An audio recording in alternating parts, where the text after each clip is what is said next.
Hey, what's up guys? It's Greg, and I'm back with the 5th installment of my video series.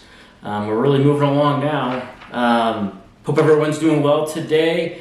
And I left off with my last video talking about the days that immediately followed the procedure in which I had the fluid removed from my heart. So I left off, I guess you could say, probably around Monday or Tuesday. Because if you remember, I was admitted on a Sunday. We had the procedure Sunday night. And then I want to kind of talk about Monday and Tuesday and Wednesday when it comes to today's video. So I had mentioned in my previous video that we didn't really learn too much Monday and Tuesday. It was really a day of just recovering, trying to make sense of everything. The one significant thing they did was remove the drain and then remove the rest of the fluid from my heart manually. So what they did was essentially just stick me with, just a regular, small needle, and just keep doing that until, the fluid stopped coming out of my heart.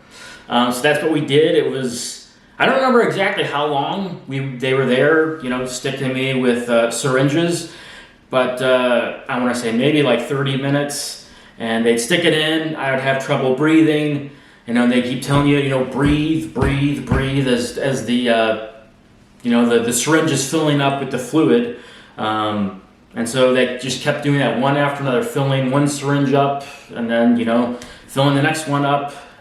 So there still was quite a bit of fluid, but, we eventually did get it all done, and they were able to successfully remove the drain. Moving on to Wednesday, I'm really starting to look better, physically feel better. Like I said, the drain was out, so the fluid was pretty much all gone. The pneumonia, which is what we thought it was at the time, seemed to be, dramatically improving. They took me off oxygen. I had been on oxygen really since I had been admitted to the hospital. And they were, towards the end of the day, they were able to remove that.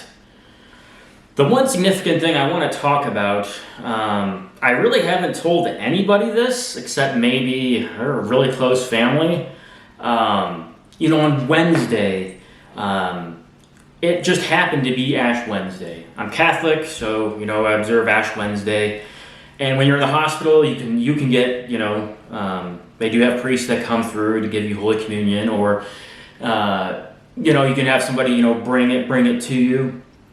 And so since it was Ash Wednesday, I got Holy Communion as well as ashes. And this time, instead of a priest coming, there was a woman from my church. I really didn't know her well at all, but she did this as a ministry, bringing the sacraments to the sick. And so she comes in, she gives me the ashes, Holy Communion, and we stayed and talked a little bit. She stayed and talked a little bit afterwards. And, I'm kind of telling her, everything, that's happened. And, I'm kind of, telling her that, I'm thankful that, I made it through and things seem to be improving and, I should be good to go home the next day.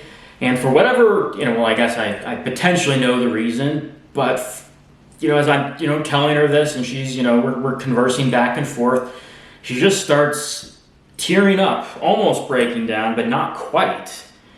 And, she kind of left, she basically just, she basically, said through, kind of rather teary-eyed, that, she knows how hard it is for to be dealing with a serious terminal illness. And at this point, I was just kind of stunned that, that she said something to that effect, because at this point, I seem to be, out of the danger and we seem to be improving, trending at least in the right direction. And she's, acting like, I'm about ready to die in 2 weeks. So I don't know how she knew or if it was just a coincidental type thing. But it was just a perfect foreshadowing of what was to come. Again, I really can't explain it. Again, didn't really know this person at all. Didn't really see her much after my diagnosis. But I wanted to mention that because it's very it's either a coincidence or something bigger at play. So that's all I wanted to talk about today. I really wanted to just kind of share that anecdotal story with you. My next video, which will be coming out soon, is going to talk about the specific time when we actually received the diagnosis. So once again, any questions, comments, leave them in the comments section below. Feel free to press like and subscribe. And I will see you in the next video.